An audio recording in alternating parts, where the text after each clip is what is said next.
Thank you. Senator Kajwang Moses. Mr. Speaker, I'd like to comment on the statements on the state of education and the state of healthcare in the country. Mr. Speaker, when we resumed our sittings yesterday, we came back.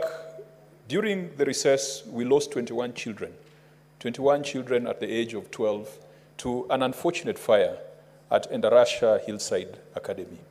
Mr. Speaker, on behalf of the Homa Bay delegation, I wish to convey the condolences of the people of Homa Bay. A house with a conscience ought to have resumed its sittings with a minute's silence. Mr. Speaker, I'm a parent of a child in that demographic. My son turned 12 years old. And I would really tremble to think that I would send my son to school, to a boarding school, to pick up skills and to relate with other children, only for him to come back in a body bag. Mr. Speaker, if you read the story of Endarasha, it is a horror story.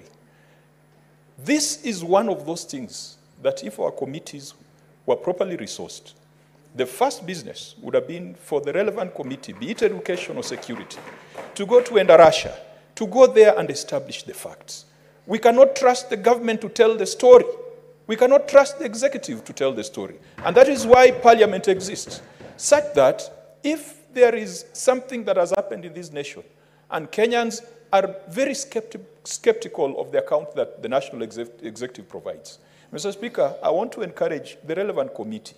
If all of us cannot go to Endarasha, we must go there. We must establish the facts. We must assure the parents that it is safe to reopen the school. Mr. Speaker, a school where 21 children have been roasted to death, you can imagine the kind of trauma that will visit the other children if they are forced to go back to that school. And why would parents be forced to send their children back to that school? Because they are paid fees for the entire year, and they don't have an option to transfer their children. Mr. Speaker, we need to be empathetic, and Endarasha Hillside Academy summarizes the state of education in this country, that it doesn't matter, children can die as long as you don't touch the mountain. It doesn't matter, children can die as long as you don't destabilize the politics.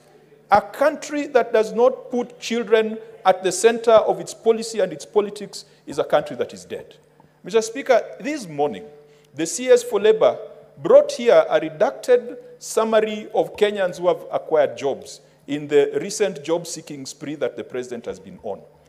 Out of that entire schedule, Mr. Speaker, 60% had secured jobs as housemates.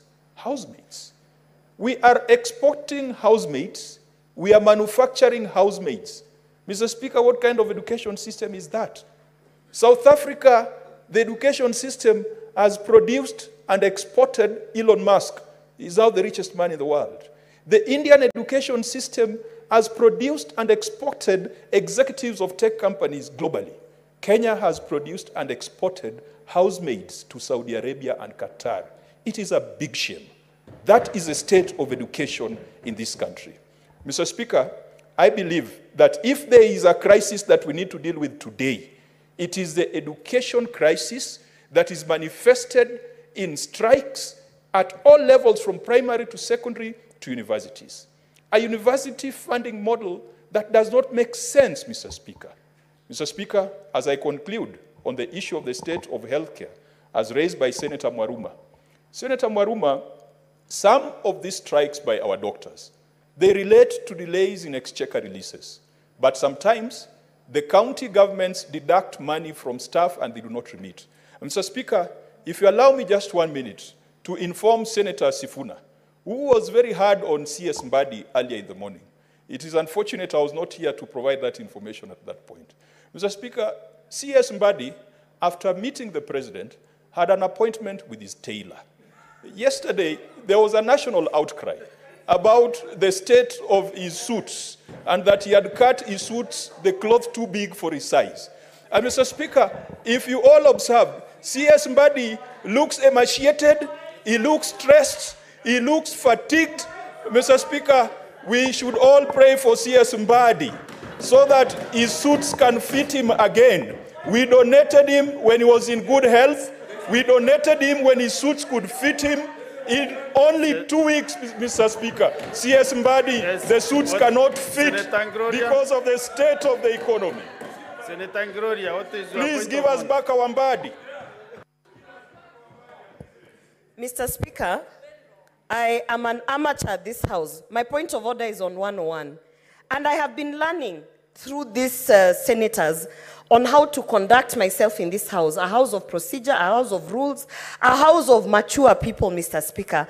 It is very saddening. 101, kindly refer to your standing order 101. Ngloria, proceed. Mr. Speaker, let me... Execute your point of Yes, order. Mr. Don't Speaker, bother the it is very sad when some of us, young people, come here and we observe these other senators breaking the rules, acting misleading, acting very immature, Mr. Speaker, to come to the point of coming to discuss a cabinet secretary's dress code, a man discussing the dress code of another man in chambers, Mr. Speaker. It is shocking, Mr. Speaker.